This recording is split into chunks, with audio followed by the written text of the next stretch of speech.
America হঠাৎ করে আবার আক্রমণ শুরু করে পুরো পরিস্থিতি আবার পরিবর্তন করবে, যেহেতু তার সাথে এই যুদ্ধে তার মিত্ররা নেই, সেটা হবে না। তবে যত দীর্ঘস্থায়ী হবে এই অচলাবস্থা, সংকটটা কাটবে না।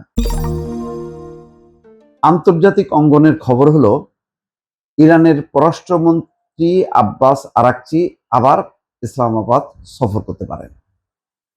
সেটি ইরানের সূত্র থেকে বলা হয়েছে, পাকিস্তানের সূত্র থেকে বলা হয়েছে। ইরান আলোচনা শেষ করতে চায় না, ইরান চায় আলোচনা সফল হতে। ইরানের লক্ষ্যটা কি? ইরানের লক্ষ্য হচ্ছে যুদ্ধের চিরস্থায়ী অবসান।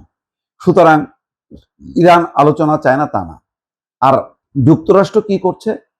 যুক্তরাষ্ট্র চিন্তা করছে, এবং সাথে ইসরায়েল, যে ইরানকে কাবু করে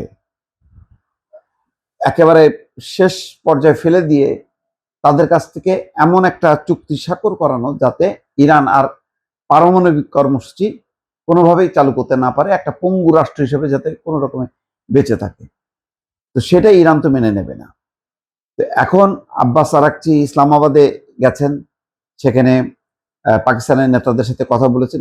কথা বলে তখন সবাই মনে করছিল যে ইসলামাবাদে আবার আলোচনা হবে। যুক্তরাষ্ট্রও সম্ভবত তাই মনে করেছিল, এবং তারা তাদের প্রতিনিধি পাঠানোর ব্যাপারে একদম রেডি হয়েছিল। কিন্তু দেখা গেল যে না, ইরান তার বক্তব্যগুলো দিয়ে এসছে, অর্থাৎ পাকিস্তান সেই বক্তব্যগুলো যাতে ট্রাম্পকে জানায়। ট্রাম্প এখন দ্বিধাদ্বন্দ্বের মধ্যে পড়ে গেছে। ট্রাম্প একবার বলতেছে যে তাদের কাছ থেকে প্রস্তাব পেয়েছি, সেটি ভালো, তবে আরো ভালো হওয়া উচিত ছিল। অর্থাৎ একটা বার্গেনিং চলতেছে, বোঝা যাচ্ছে যে ইরানের পারমাণবিক কর্মসূচি ইরান চাই, আচ্ছা ঠিক আছে, আমি 3 বছর 5 বছর আমি স্থগিত রাখবো। কিন্তু মানে ট্রাম্পের দাবি এবং ইসরায়েলের যে এটা একেবারে স্থায়ীভাবে বন্ধ করতে হবে, এবং তাদের যে সমৃদ্ধ ইউরেনিয়াম সেটা হস্তান্তর করতে হবে। এইটা করবে না, এইটা ইরান কখনোই করবে না। ইরানের আরো ক্ষতি হলো, ইরান করবে না। তো সেই কারণে ট্রাম্পও বিশ্বাস করে, ইসরায়েলও বিশ্বাস করে, পাকিস্তান সবাই বিশ্বাস করে যে ইরান একটা কার্যকর আলোচনা চায়, এবং যেই আলোচনার মধ্য দিয়ে চুক্তি স্বাক্ষর করবে সেটা যাতে সম্মানজনক হয়। কিন্তু চুক্তি স্বাক্ষরের ঠিক আগ মুহূর্তে ওই যে ইরান ধ্বংস করে দেওয়া হবে, ইরাকে আবার নরক নেমে আসবে, তারপরে ইসরায়েল আমেরিকার কাছ থেকে যুদ্ধ চালানোর অনুমতি চাইবে, এইরকম একটা চাপ তৈরি করে বা নৌ অবরোধ সৃষ্টি করে এইরকম পরিস্থিতির মধ্যে ইরান চুক্তি করতে চায় না।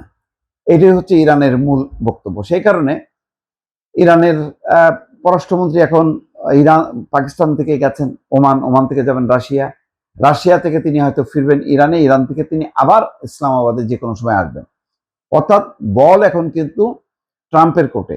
যদিও ট্রাম্প বলছেন যে এখন তাদের ব্যাপার, তারা যে কোনো সময় কল করতে পারে, যাওয়ার দরকার নেই। কিন্তু ইরান কি চায়, কতটুকু সে ছাড় দিতে পারবে, সেটা কিন্তু ট্রাম্পের কাছে পৌঁছে গেছে।